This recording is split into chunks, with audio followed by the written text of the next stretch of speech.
unas regiones que en el espiritismo conocemos, sacados del libro Memorias de un suicida de Ivonne Pereira, y la conferencia va a versar sobre el libro y sobre esta temática.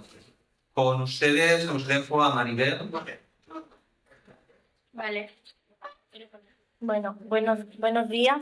Os quiero dar las gracias a todos, a nuestro amado Padre, por permitir que estemos aquí todos reunidos, al Maestro Jesús por servirnos de guía, a los guías espirituales de este grupo, a David, a toda su familia por invitarme, a mis amigos Loli y Manuel, que tanto me ayudan, y quiero rendir un pequeño homenaje, muy pequeño, desde lo pequeña que yo soy, a Ivonne Amaral Pereira, y no es mi objetivo enseñaros nada nuevo, a ustedes que ya sé que sabéis mucho, pero sí sensibilizar, y si consigo llegar a un solo ser encarnado o desencarnado que tenga deseo de suicidio, esa será mi recompensa. Con eso que voy a empezar esta pequeña palestra. El suicidio. Estamos viendo, sí, lo veis ahí, los réprobos. El suicidio es el acto por el cual un individuo se provoca la muerte. Es una autodestrucción. Según la Organización Mundial de la Salud, cada 40 segundos se suicida una persona en el mundo. Unas 800.000 personas al año. El suicidio es la segunda causa de muerte en el mundo después de los accidentes de tráfico. La OMS nos advierte también que los principales factores de riesgo son la depresión, los trastornos por consumo de alcohol, por consumo de sustancias, las sensaciones de pérdida, los diversos entornos sociales y culturales. Se estima que en el año 2020 la cifra alcance 1.500.000 personas y en todos los países van en aumento. Sin embargo, las estrategias de prevención funcionan. El suicidio se puede prevenir. Sensibilizar es actuar. Es un problema de salud pública, pero para muchos de nosotros todavía sigue siendo tabú la palabra suicidio. Las personas que deciden abandonar su existencia por la vía del suicidio dejan tras de sí una gran cantidad de víctimas, que son los familiares y los amigos. La pérdida de un ser querido por la vía del suicidio siempre va a ser tomada como espantosa, como dolorosa e inesperada. Los familiares y los amigos son los llamados supervivientes. Van a acarrear un dolor muy grande durante mucho tiempo y algunos de ellos ni siquiera se van a volver a recuperar. El proyecto suicida no es improvisado. Aunque el acto en sí nos parezca impulsivo, el suicida lo venía pensando desde hacía tiempo y la mayoría de las veces se lo había comunicado a alguien con anterioridad. Siempre que alguien nos hable del tema del suicidio, nos dé un toque, nos lo tenemos que tomar en serio. Todas las amenazas nos las tenemos que tomar en serio. ¿Qué es lo que desean ellos? ¿Quieren en realidad morir? Una cosa es cierta, quieren desaparecer o que desaparezca su problema. Quieren dejar de sentir. ¿Y nosotros cómo podemos ayudarlos? Ellos necesitan una reeducación y eso es muy importante, la educación. Ellos necesitan una reeducación en valores conductuales y morales y mucho apoyo familiar. Porque nosotros aquí estemos hablando de suicidio, ¿le estamos dando acaso ideas para suicidarse? No. Y de hecho, uno de los pasos para combatir el suicidio es la información. El suicidio ocurre en todo tipo de personas y en todos los estamentos sociales. Ellos pueden sentir, entre otras cosas, tristeza, letargo, ansiedad, irritabilidad, trastorno del sueño y del apetito. En la doctrina espírita, en el libro de los espíritus, en su cuarto libro, Esperanza y Consuelo, en su primer capítulo, Pena y Goces Terrenales, En el punto 6, activo de la vida, suicidio, de la pregunta 943 a la 957, versa sobre el suicidio. Kardec pregunta a los espíritus: ¿tiene el hombre derecho a disponer de su propia vida? Y los espíritus le responden que no, que solamente Dios tiene ese derecho, que el suicida voluntario transgrede la ley de Dios. Y Kardec pregunta: ¿pero no todos los suicidios son voluntarios? Y le responde que no, que el loco que se mata no sabe lo que hace. Por tanto, estamos en condiciones de afirmar que el suicida está faltando al quinto mandamiento de la ley de Dios: no matarás. Está dejando atrás ese faro de luz que nos trajo el Maestro de Maestros y que compone la columna vertebral del Evangelio, la bienaventuranza. Bienaventurados los pobres de espíritu, porque de ellos es el reino de los cielos. Bienaventurados los mansos y humildes, porque poseerán la tierra. Bienaventurados los que lloran, porque serán consolados. Bienaventurados los que tienen hambre y sed de justicia, porque serán saciados. Bienaventurados los misericordiosos, porque alcanzarán misericordia. Bienaventurados los que tienen el corazón puro y limpio, porque verán a Dios. Bienaventurados los pacíficos, porque serán llamados hijos de Dios. Bienaventurados los perseguidos por mi causa o por ser justos, porque de ellos es el reino de los cielos. Si hacemos un recorrido por el libro tercero del libro de los espíritus, leyes morales, adoración, trabajo, reproducción, conservación, destrucción, sociedad, progreso, igualdad, libertad, justicia, amor y caridad, vemos cómo el suicida se aleja de la mayoría de las leyes. Por tanto, nos queda claro que el suicida es un delincuente que transgrede la ley de Dios. Y ahora nosotros nos preguntamos: estas personas ya se han suicidado. En la pregunta 957 del libro de los espíritus, Kardec pregunta: ¿qué consecuencia acarrea en general el suicidio en estado de espíritu? Y los espíritus le responden que las consecuencias son muy diversas, que no hay pena fija, pero que hay un hecho ineludible para todos ellos. Por ahí van a pasar todos, por la contrariedad. Por lo demás, los hay que expiarán de inmediato su falta, y otros en otra vida que será peor que aquella cuyo curso han interrumpido. Ya la han interrumpido. ¿Y ahora? ¿Y ahora qué hacemos? ¿Qué podemos hacer con ellos? Divaldo Pereira Franco, en la edición 18 de la revista Espírita, nos dice: envolvámosles en dulces oraciones, de ternura, de compasión, de solidaridad. Dirijámosle buenos pensamientos. Y en caso de ser familiar de un suicida, no recordarle el gesto y disculparlo siempre, sabiendo que el amor es la mejor solución ante cualquier circunstancia de la vida. Y nosotros nos preguntamos: ¿y quién somos nosotros para recordarle el gesto? ¿No habremos sido en otra existencia suicida? ¿Por alguna circunstancia no lo podremos ser en el futuro? Tenemos que utilizar el amor como la mejor solución. En el libro La justicia divina o el cielo y el infierno, en su segunda parte, en su punto 5, hay 9 casos diferentes de suicida, con 9 desenlaces diferentes. Pero para todos ellos, los espíritus nos recomiendan como el mejor bálsamo la oración. Así que ya lo sabemos. Siempre que sepáis que alguien se ha suicidado, el mejor bálsamo, ¿qué podemos hacer por ello? Orar. El mejor bálsamo para un suicida, desde aquí, desde nuestro granito de arena, es la oración. Divaldo Pereira Franco, en esta misma edición 18 de la revista Espírita, nos hace mención de un libro, del libro Memorias de un suicida.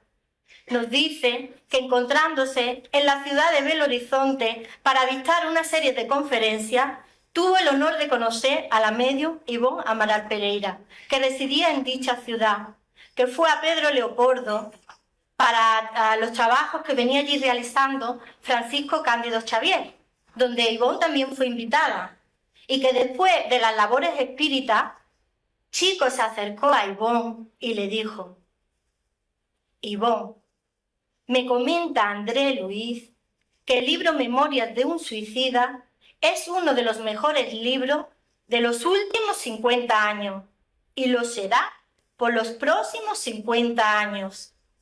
Todos quedamos muy emocionados e incluso Ivonne lloró. El libro Memorias de un suicida de Ivonne Amaral Pereira, dictado por el espíritu Camilo Castelo Branco, prolífico escritor portugués. De Ivonne podemos decir que nació en Villa Santa Teresa de Valencia, hoy conocida como Río das Flores, el 24 de diciembre de 1906 y que desencarnó el 19 de marzo de 1984, que fue medium en esta existencia y que, como ella misma nos dice en su libro Recuerdo de la mediunidad, suicida en una existencia anterior. El libro Memorias de un suicida nos narra las peripecias de un hermano que acaba de dejar su existencia por la vía del suicidio.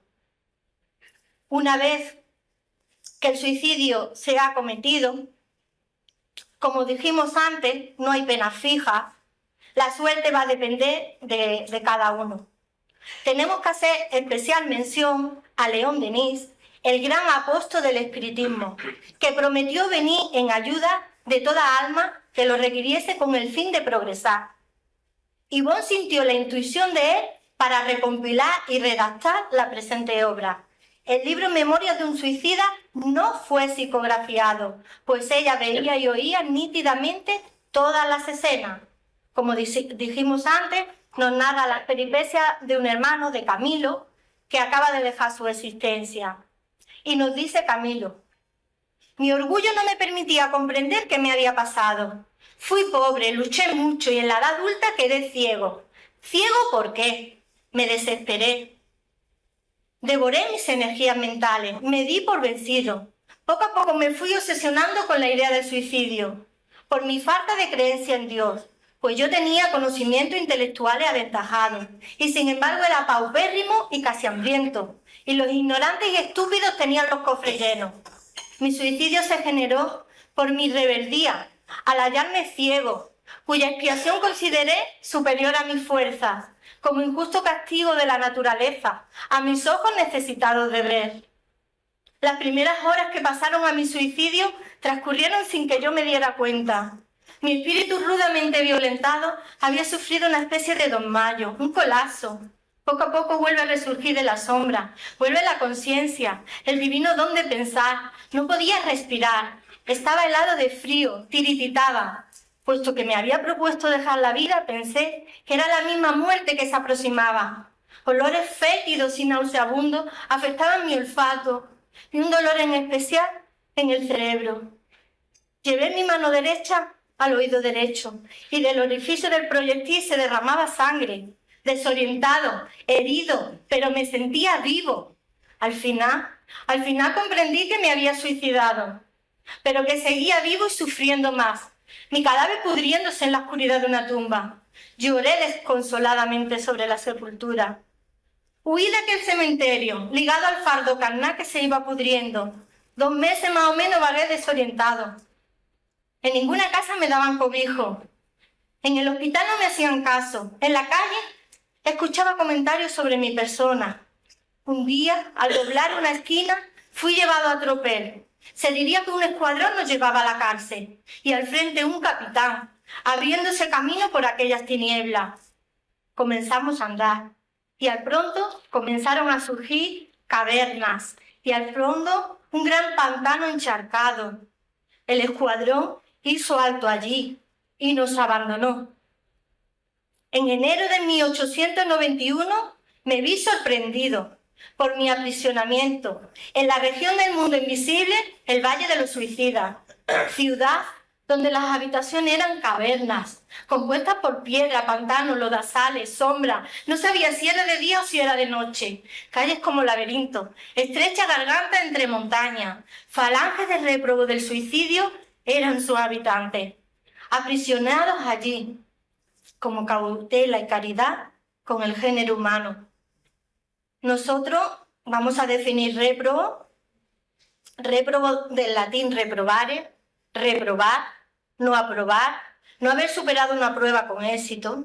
consideramos que hay que volverla a repetir, y también puede significar apartado de la sociedad por una acción mala. Y Camilo continúa. Hombres y mujeres, caracterizados por la alucinación de cada uno, todos con el sello de género de muerte escogido, uno con la ansia del ahorcado, otro con garganta, pecho y oídos bañados en sangre, todos reteniendo con su fuerza mental el momento del suicidio, retratando el episodio sin cesar, haciendo visible esa horrible recordación a sus compañeros, sufriendo por ellos mismos y por los demás. Y la visión insidiosa del cadáver en putrefacción, con su fetidez asquerosa. Este valle, el Valle de los Suicidas, pertenece a una colonia, a la colonia correccional Legión Siervo de María, encargada de socorrer a los desencarnados suicidas de España, Portugal, Brasil y las colonias portuguesas de África. Pero no todos los suicidas logran llegar al valle. Los hay que o bien han sido aprisionados antes o bien son los mismos obsesores o verdugos. Para los que han sido aprisionados antes, trabajadores especializados van a las regiones más extrañas del globo en procura de aquellos espíritus sufrientes que han sido doblemente desviados, uno por su condición de suicida y otra, muy importante, por su afinidad con los elementos más inferiores del mundo invisible, como dijo el compañero, los obsesores. Tenemos que estar vigilantes, tenemos que vigilarnos y orar, si no queremos caer en esas redes. La pregunta 941 del Libro de los Espíritus nos lo dice. El suicidio puede ser inducido. Pagarán por homicidio, pero puede ser inducido. La pregunta 976 del Libro de los Espíritus, Kardec pregunta. ¿Es buena la influencia entre los espíritus? ¿Es buena siempre la influencia? Dice. De los buenos sí, pero de los perversos no. Los hay que intentan, a los que pueden, apartarlo del bien y del remordimiento, del arrepentimiento, y que vienen anfinizados ya desde la vida. Podemos ver en el drama de la Bretaña, del espíritu Charles, de Ivonne Amaral Pereira, cómo Andrea se tira por un acantilado, inducida por su obsesor Arnolds, que ya viene la historia, ya viene de atrás. Lo podemos ver en Caballeros de Lumière, lo podemos ver en Vorágines del pecado. No ha habido ahí un perdón. Personas que en un principio no había pasado nada, se acabaron convirtiendo en obsesores. Era su suegro, la amaba como una hija, pero ya en esa vida era su obsesor. ¿Cómo pudo ella llegar ahí? Por su falta de perdón, cuando mataron a toda su familia. Y le llevó a muchos siglos de sufrimiento esa falta de perdón. Esos hermanos, trabajadores del bien, van a las regiones más extrañas en procura de esos espíritus sufrientes y cuando logran rescatarlos, los llevan a la colonia. Los dejan en la torre en un primer momento y luego serán derivados a la parte que les corresponda. Generalmente pasan a manicomio. Pues sí, señores, hay manicomio en el mundo espiritual. Y van allí porque llegan muy enloquecidos de las redes obsesoras. Estos mismos espíritus obsesores, si además son suicidas, también podrán ser rescatados, pero no pasarán de la torre. Allí serán custodiados, reeducados y reencarnarán con el objetivo de aligerar el peso de sus crímenes. Visto lo visto, aunque en un principio nos parezca algo siniestro el Valle de los Suicidas, es lo mejor que le pudo pasar a Camilo, dadas sus circunstancias. Pues estar al abrigo de una colonia, de la colonia, el valle pertenece a la colonia, está a ese abrigo, significa que tiene asistencia, aunque invisible, y que va a ser un futuro candidato a la hospitalización. Y nosotros nos preguntamos, que nos gusta mucho el tiempo en la tierra, ¿y cuánto tiempo hay que permanecer en ese valle de dolor? ¿Cuánto tiempo? Y Camilo nos contesta, cosa insólita, todos traían pendientes de sí fragmentos de un cordón luminoso, fosforescente, despedazado, como destrozado violentamente y que desprendía fluido.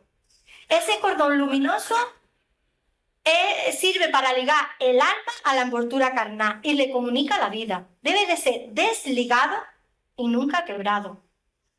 Pero al haber sido despedazado, encontrándose en toda su pujanza de fluido, para una vida más larga, en la que las reservas de fuerza magnética aún no se han extinguido, lleva al suicida a sentirse muerto vivo. Es un complejo que solo el tiempo y una extensa secuela del sufrimiento logrará rectificar. Camilo no vivía solo en estas cuevas. Compartía antro o caverna con 4 compañeros más: Belármino, Jerónimo, Juan y Mario. Belármino, género de muerte,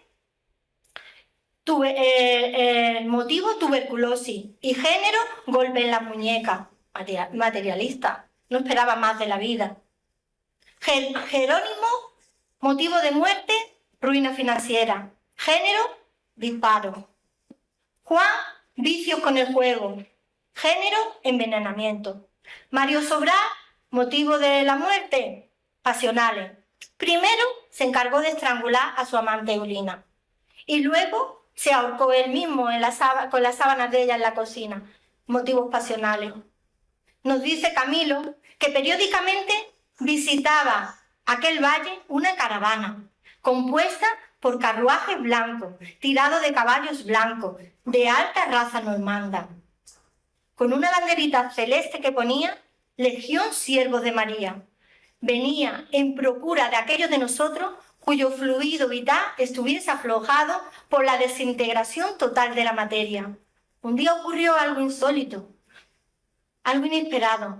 Nos dice Camilo que se sintió muy débil y que al tiempo apareció allí la caravana, y a todos los que se encontraban como él fueron siendo llamados por su nombre y en el lugar en el que se encontraban en ese momento.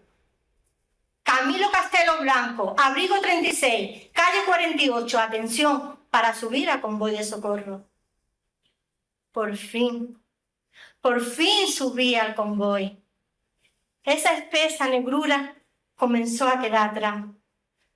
La atmósfera comenzó a hacerse blanca como la nieve, región triste y desolada, envuelta en neblina, como cubierta toda de una capa continua nevada. El carruaje se puso en marcha y al tiempo apareció ante sus ojos como una fortaleza medieval, y en la puerta ponía Colonia Correccional Legión Siervos de María. Entraron.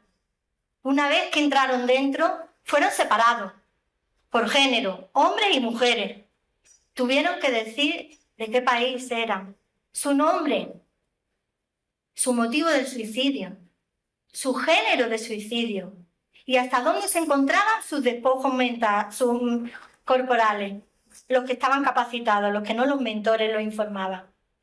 Luego subieron otra vez al carruaje y a una hora llegaron al Hospital Central, Hospital María de Nazaret. A una hora. Nos hacemos una idea de lo grande que es la colonia. En este hospital, Hospital María de Nazaret, van los sinceramente arrepentidos, los que tienen deseo de instruirse. Tiene su apéndice a los lados, aislamiento y manicomio. En aislamiento van los que están más reverdes, los que no están conformes con la situación en la que se encuentran. Y en manicomio, pues los despeñados, los suicidios más violentos, los tirados desde grandes alturas. Nos hemos encontrado, como dijimos anteriormente, a muchos de los que venían enloquecidos de las redes obsesivas. También hay un grupito muy especial que desglosaremos más adelante, que son los suicidas conscientes. Ellos en un primer momento pasaron al Hospital Central, al Hospital María de Nazaret. Hay una mentora, María de Nazaret, hay un templo que vibra por la colonia con los 12 varones del templo, hay un director, Teócrito, hay médicos, Carlos y Roberto de Canaleja, hay enfermeros, Alceste, Romeu, Joestí, hay psiquiatras, el que psiquiatra Rosendo. Imaginaros, como un hospital en la tierra. Fueron recibidos, se les dio habitación, ropa de hospital, un cardo reconfortante, tenían hambre. Se les dio un caldo reconfortante. En todas las paredes ponía silencio, pero como una norma de la colonia, no por capricho, sino porque al empezar a recordar podían entrar en lloros compulsivos. Primera norma que incumplieron. Y fueron amonestados por eso. En un primer momento todos quedaron en el hospital, todos a excepción de uno, Jerónimo. Jerónimo estaba muy rebelde, no se conformaba con la situación. Él consideraba que aquello era un castillo, que allí había un príncipe, que ellos eran prisioneros, y él quería su libertad, y quería hablar con el príncipe.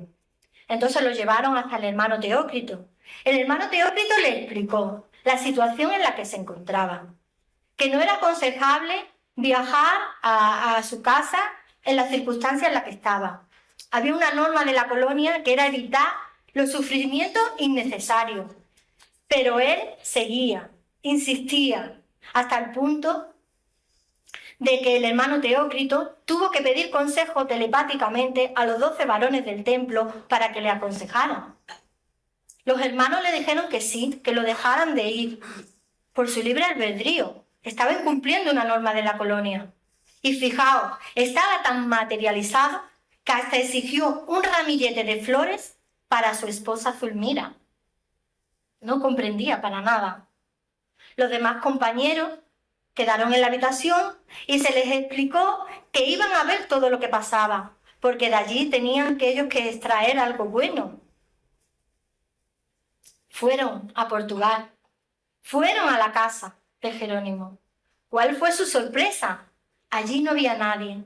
Había pasado mucho tiempo, pero él no había reparado en el tiempo. Salió a la calle y espíritus que merodeaban la zona les informó. Muy a gustito, enseguida. No, no hay nadie. Te suicidaste, te fuiste. Tus hijas mayores están mal, pero anda que los pequeños... El niño, Albino, está en la cárcel. Y Margaritiña en la ribera del muelle, vendiendo pescado, de recadera, pero algo peor, de meretriz, obligada por su madre Zulmira. Los hermanos, pues iba un escuadrón protegiéndolo, lo dejaron que escuchara, era su libre albedrío. Fue a la cárcel, vio a su hijo, y a las vibraciones del padre con el hijo empezó a recordar. Empezó el hijo a pensar que si su padre no se hubiera suicidado, quizás la situación familiar hubiera sido otra. Entró en un lloro, entró en un desconsuelo, no podía ayudar al hijo, no sabía cómo ayudarlo. Y el hijo empezó a entrar en unos pensamientos muy negativos, por lo que los hermanos vieron aconsejable sacar al padre de allí, porque un suicida, con sus malas energías, con su carga pesada de vibración, puede hacer desear a otra persona que se suicide. Entonces lo sacaron. Exigió ir a la ribera del muelle, a ver si era verdad lo que le habían dicho de su hija Margaritiña. Y era verdad. Quedó muy desolado, mucha apatía. Regresó a la colonia, pero ya no se quedó en el hospital. Ya pasó, como dijimos antes, a la zona de los rebeldes, a aislamiento, a cuidado del padre Miguel de Santarém. Todos los demás quedaron en la colonia, en el hospital. Nos dice Camilo que recibieron tratamiento de hospital. Nos dice, prestaron socorro a mi organización periespiritual, a las zonas más dilaceradas por el proyectil. Faringe, oído, cerebro, vista. Nos dice también que le trajeron fotografías y mapas de la zona periespiritual y la mandaron a la sección de planeamiento de cuerpos físicos. Tuvieron un tratamiento con psiquiatras, atravesando el pensamiento, analizando la personalidad para deliberar cómo corregirla. Tuvieron también el tratamiento de la reminiscencia del pasado, que no sé si lo conocéis. Es una tela fosforescente con una diadema. Se pone la diadema aquí en la cabeza, se le va preguntando al paciente que vaya diciendo, desvelando el pasado, y los mentores lo van plasmando en esa tela. Entonces todos pueden participar de la información y con tan sencillo método eran capaces de llegar a la raíz del problema. Nos dice, me dieron pase, Tuve hambre y me dieron un caldo reconfortante. Tuve sed y me dieron un agua cristalina y balsámica. Hasta energía extraída de los rayos solares. Pero ahora estaba muy calmado.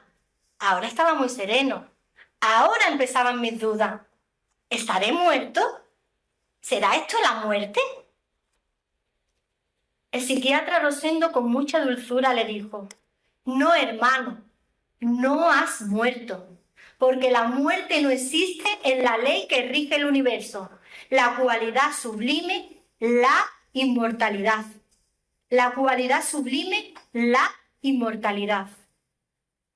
Pues los había que, a pesar de tantos tratamientos, de tantos esmeros como tenían los mentores, eran incapaces de reconocerse a ellos mismos. La augusta mentora de la colonia, María de Nazaret, estaba preocupada por ello y pidió que un grupito fuese a la tierra. Es una historia maravillosa, pero ese libro da para un seminario, no para esto, entonces os aconsejo que lo leáis. Fueron a la tierra, a reuniones doctrinarias cristianas, con el fin de que los más desdichados fuesen capaces de ver y oír, porque no veían a los mentores. Un grupito fue invitado, entre ellos Camilo. Estuvieron en Brasil 2 meses en reuniones doctrinarias cristianas de carácter privado. Pasado este tiempo, regresaron a la colonia. Nada más que llegaron a la colonia, Teócrito los reunió, no a todos, a un grupito, y les informó que habían conseguido una recuperación, una leve recuperación. No estaban totalmente recuperados, pero que ya sí estaban capacitados para hacer un nuevo planeamiento reencarnatorio si así lo querían. Podían reencarnar de inmediato o podían, quedaban invitados a hacer un nuevo curso allí con ellos que les garantizase una nueva reencarnación con éxito. Tenemos que volver aquí a incidir. No todos, los hay que tienen que reencarnar de inmediato como prescripción médica, pero ellos se podían permitir, dadas sus circunstancias, avanzar en un nuevo curso de iniciación. Camilo se lo pensó, yo creo que se lo pensó poco, dijo que sí, que se quedaba en la colonia, que quería hacer ese curso de iniciación, pero ya se le había dado el alta en el hospital, ya no se podía quedar en el hospital. Entonces pasó al pabellón La Mansión de las Rosas. Una vez que llega a la Mansión de las Rosas, lo primero que le hacen, considero con mucha cortesía, que es lo que hay que hacer, se le enseñó toda la colonia. Ahí hay para extraer cosas muy ricas, pero no hay tiempo. Entonces vamos a decir 2 visitas que yo he considerado imprescindibles. Una a manicomio de hombres y otra a manicomio de mujeres. En manicomio de hombres, el hermano Juan les dice la diferencia entre suicida consciente y suicida pasional. Les dice que es 100 veces más culpable un suicida consciente que un suicida pasional, porque ha abusado de todo tipo de vicios. Es un criminal que se ha matado lentamente con tiempo para reflexionar. Ha abusado de todo tipo de vicio, tabaco, alcohol, droga, sexo, estupefaciente, de todo. Son considerados débiles mentales, idiotas del plano espiritual. Tenemos también que hacer especial mención a la visita guiada que tuvieron en el manicomio de mujeres.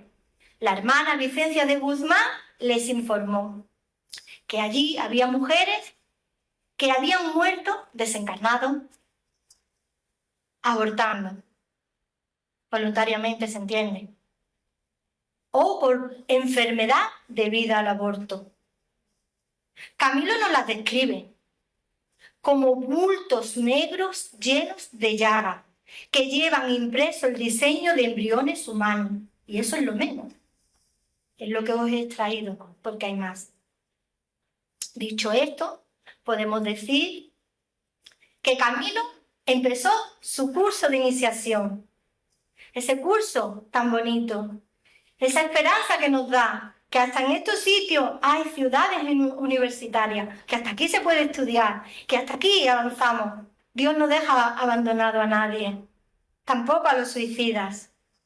Entonces empezó su curso con un curso con 3 asignaturas: Aníbal de Sila, Epaminondas de Vigo y Souria Omar.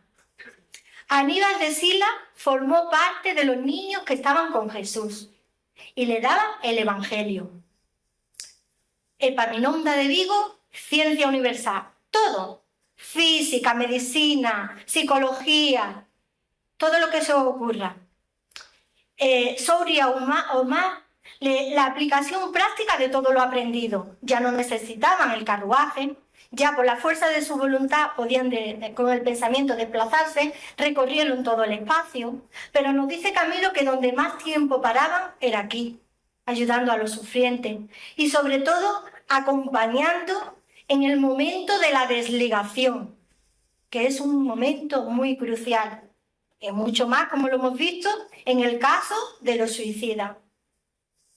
Nos dice Camilo que le dijeron que tenía que empezar a obtener cualidades en el Evangelio del Redentor, que tenía que comenzar a hacer una reforma interior, que tenía que comenzar a conocerse a sí mismo para poder corregir en qué fallaba y volverse hacia el bien. Para eso había una asignatura, la daba Epaminondas de Vigo. Hombre, conócete a ti mismo. Utilizaban la técnica de la tela que comentamos antes, de la tela fosforescente con la diadema. Con esta diadema se puede rasgar el velo de vidas pasadas. Un día le tocó ponerse la diadema a Camilo. Nos dice Camilo que se vio en el año 33 de la era cristiana como galo huido de su patria por traidor, por crímenes, condenado a muerte, yendo a parar a la vieja ciudad santa de los judíos, Jerusalén, en el día del Calvario. Llegó a pedir la muerte del carpintero nazareno. ¿Y cómo pedía su muerte?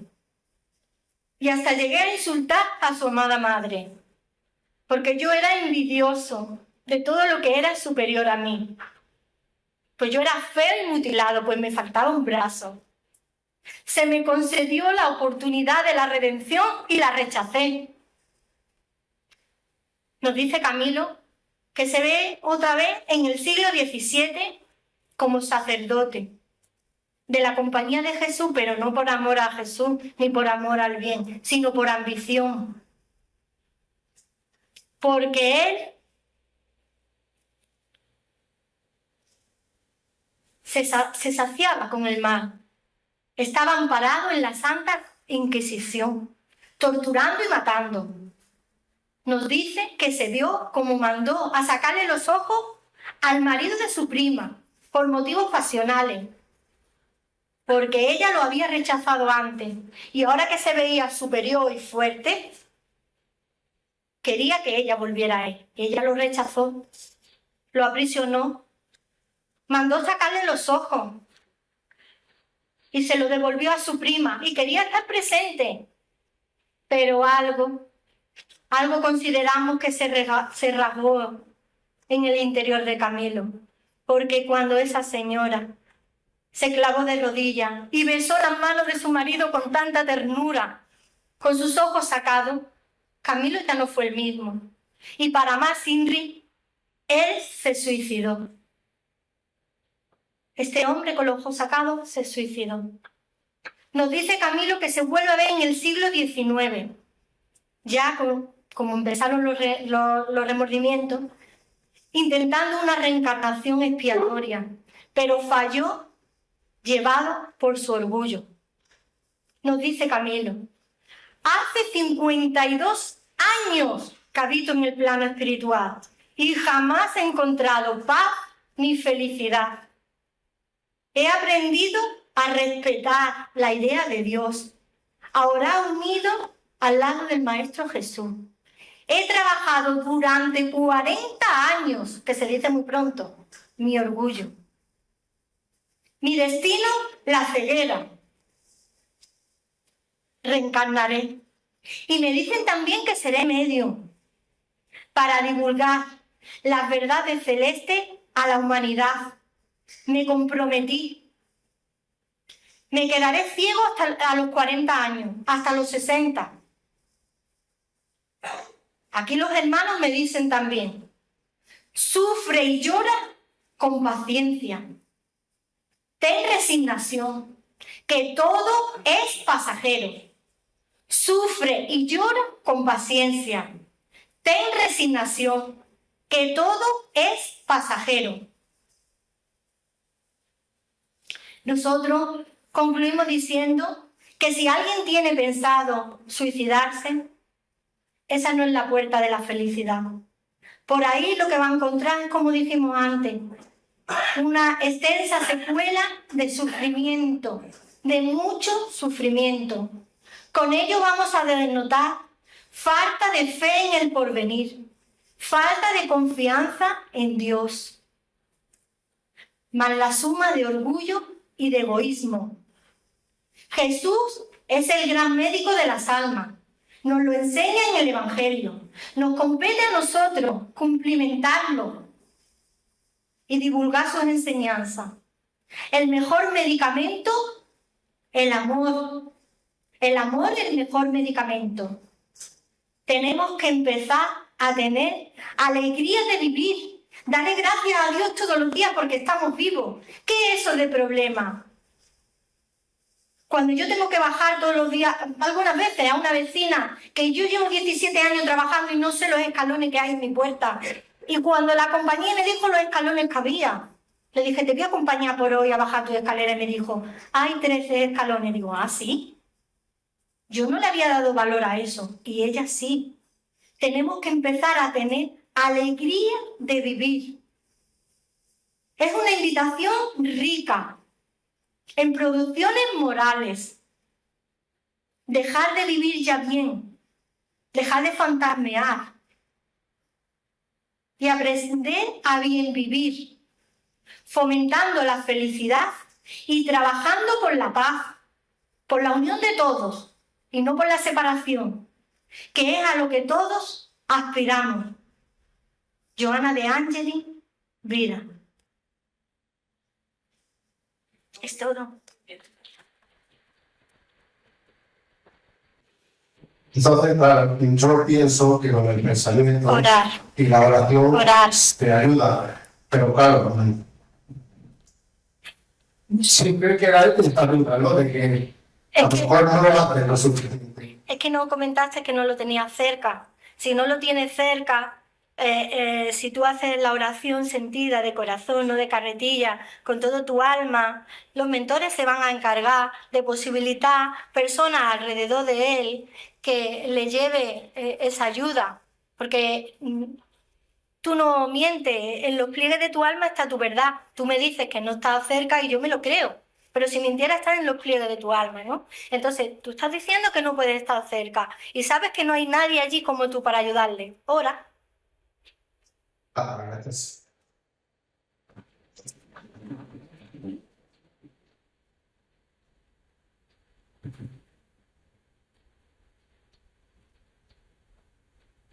Por hacer una segunda personal, se ha recibido una amiga mía de la infancia y un tiempo para aquí tengo continuamente en mi mente.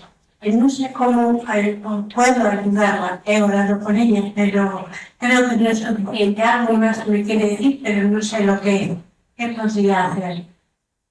Yo considero que, con todo mi respeto, que no es suficiente. La oración es el arma más grande que tenemos. Sí, orar es el arma más grande que tenemos. Hay que orar por esa persona.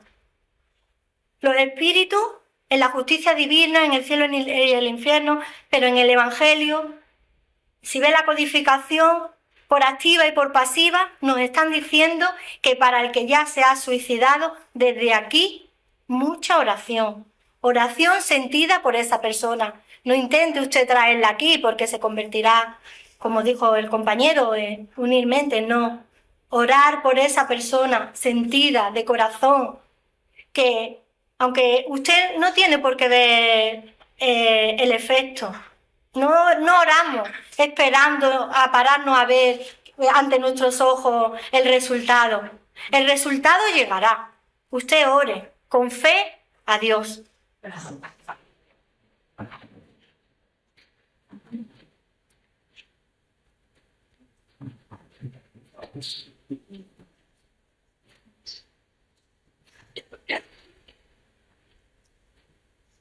Sí, yo tengo a alguien que me habla mucho del suicidio de José Cabeza de Internet. Y yo lo llegué a creer, lo dudé, lo creí, lo dudé, nos distanciamos. Luego volvimos a tomar contacto y ya lo vi muy claro. No sabía si lo hacía para hacerme pena, pero me descartó un poco de él. Y él un día me dijo que el día que me viera bien, él se sentiría que solo con que ayudar a una persona, pues él desea feliz. Y de repente, porque un día le dije que ya era feliz. Y los días pues he sufrido hasta que para de disculpas tengo yo sabía, pero lo veía, ya llevaba unas semanas que estaba muy mal. Tenemos que separar. Una cosa es que nos estén avisando de que se van a suicidar y otra cosa es el chantaje emocional. Creo entender que es chantaje emocional, que si no estás conmigo me suicido. He creído entender eso. Si eso no puede ser, tú no puedes estar a la fuerza con nadie. Tú tienes tu individualidad, tú tienes tu libre albedrío y tú tienes que decidir con quién estar sin hacerle daño. Pero tú no puedes ser culpable de que una persona se suicide si tú no estás con ella. Si yo he querido entender eso.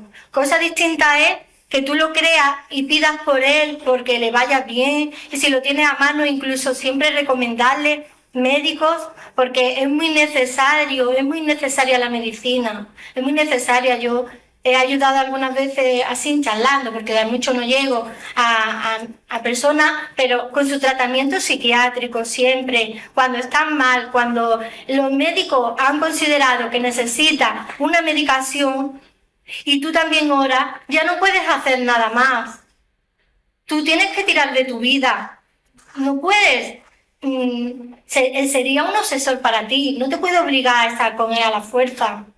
Yo considero que tú orando con él por él de corazón ya has hecho bastante. Que a lo mejor me equivoco, que si aquí hay alguien que lo pueda decir mejor, que yo soy una alumna, ¿eh?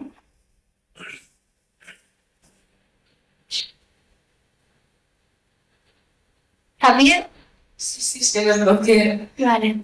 cuando cuando estaba tan mal le dije que se fuera a psiquiatra, pero que era psiquiatra y insistí tanto hasta que me prometí que iría y me dijo el lunes y ese lunes se suicidó y no le hubiera hecho nada. No. Tienes la suerte de conocer el espiritismo. Tienes la suerte de que tú no eres, como me decía ayer una amiga, un ratoncito enjaulado en una jaula. Tú tienes una puerta abierta. Tienes al Evangelio de Jesús. Tú puedes pedir por él. Y con tus oraciones no lo verás. Tú quizás en esta vida no lo verás, pero algún día charlaré y os daré un beso y te dirá, oye, me sirvieron mucho tus oraciones, muchas gracias. Así que no sufras, porque si sufres tú no avanzas. ¿Vale?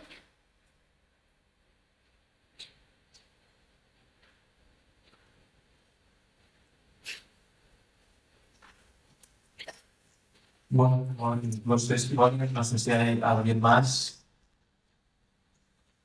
Pues yo quiero decir simplemente que muchísimas gracias a todos por invitarme, a todos vosotros por tener la paciencia de escucharme y a la espiritualidad por estar también aquí hoy. Muchas gracias a todos.